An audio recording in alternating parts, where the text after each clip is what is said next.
Well, there may be some people who think a place that's bitterly cold and dark for 6 months of the year is nothing to write home about. However, they probably haven't been there. P.J. Johnson has lived in the Yukon all her life. She's told stories and written poems about it. And she's been named the territory's first poet laureate. And she is with us from Whitehorse. Congratulations. It seems like you're getting famous already, even though you haven't actually been invested. Yeah? Yeah? Why did you apply to be poet laureate? Well, actually, initially I'd heard that I'd been nominated to become the poet laureate, and just heard that through the Moccasin Telegraph. Yeah, it was by word of mouth, eh? Yeah. And then later on, they decided to throw it open to like a competition, just to give everybody a chance. And so I decided to throw my hat in the ring and give it a shot. Yeah. And how did you end up winning? Why were you selected? You want me to honk my own horn, do you? Yeah, I do. Well, I guess because I've known, I've represented the Yukon nationally, and because I'm a storyteller and a poet, and because I have such a good time at it, I guess. Yeah, and a love of the Yukon. Oh, yeah, very much. Now, I guess one of the things you're most proud of is being known as the Raven Lady, and your work to get the Raven recognized. Tell me about that. Yeah, I actually ran a campaign in 1985 to have the raven made, northern raven made our territorial bird. And you know, in European culture, very often raven is associated with death. But here in the Pacific Northwest, raven is very much a symbol of life and creation, and very much celebrated. So I was pretty happy about that too. Yeah, well, I got my raven earrings on. I can feel the spirit. That's good. That's good medicine. Yeah. Now, I'm thinking people probably look at you and think this is great. Here's a literary figure, a poet. But, you know, do most people know you dropped out of school in grade 8, that you were having such a horrible time with your foster family that it was unbearable? Yeah. No, that's not something I really have shared with very many people.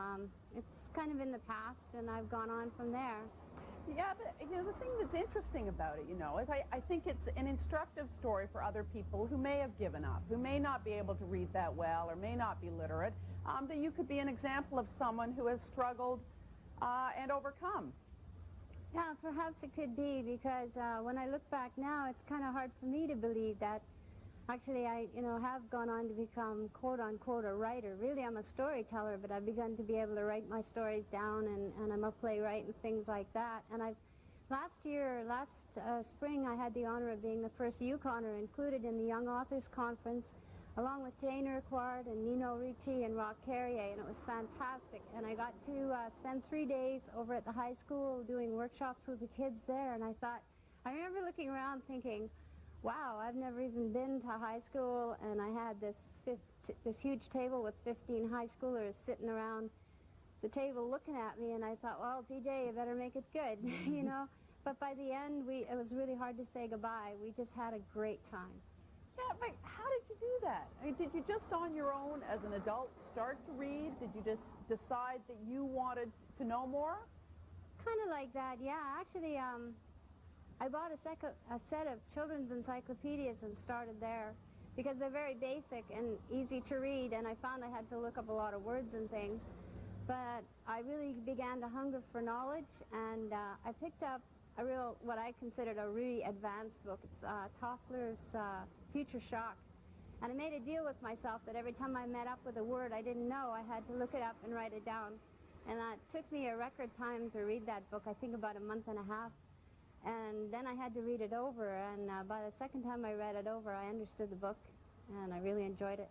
Accomplishment enough, but I think, as you say, being a poet and a storyteller, it's a gift. You're an artist, but you know, you've struggled and come back from a grade 8 education. You know, that's something else. Well, I've had a lot of things hurdles to jump in my life, things like that. 21 years ago, I'm a 21-year cancer survivor and things like that, and I used to hide that, really, because there was a great stigma that went along with it. But really, it's all a case of attitude and deciding that you want good things, and so you go after them, and it's how you look at life. I'm a survivor. I'm not a victim, you know. And you're also obviously very noteworthy because what, Ripley's Believe It or Not was at your house? Yeah, they came right out to my cabin. That was really funny. They even shoveled my driveway for me because we had an awful lot of snow. Yeah, but what was it for? That's for a new show that's coming out in the fall on ABC, and they came across a poem of mine down in Los Angeles, a production company, and it's about the sourdough cocktail, which is a whole nother story in itself. And so they got me to perform the poem here in Whitehorse. Yeah, did they actually make you drink the sourdough? I've already got a certificate, but I'm one of the, I think I'm the only one who holds the distinction of having the certificate and not having actually drunk the drink. How I got it, I got a friend of mine to drink it for me. So you really know you got a friend when they'll drink one of those, because it's a petrified human toe, a real one, inside the drink. Yeah, so you're clearly very smart, in addition to all your other talents. Anyway, I think it is great for you, and if I ever get my wish, I'll actually get up to the Yukon, and I can come and visit you. Oh, I hope you do, and if you do, a good time is 1996, because that's the 100th anniversary of the gold rush. We're going to have a big party up here, and you're invited along with the rest of Canada. Well, I think if I could possibly be there, I will. I've always wanted to. That would be great. Thank you, PJ. Okay, thanks. Bye-bye. Bye now. We'll be back.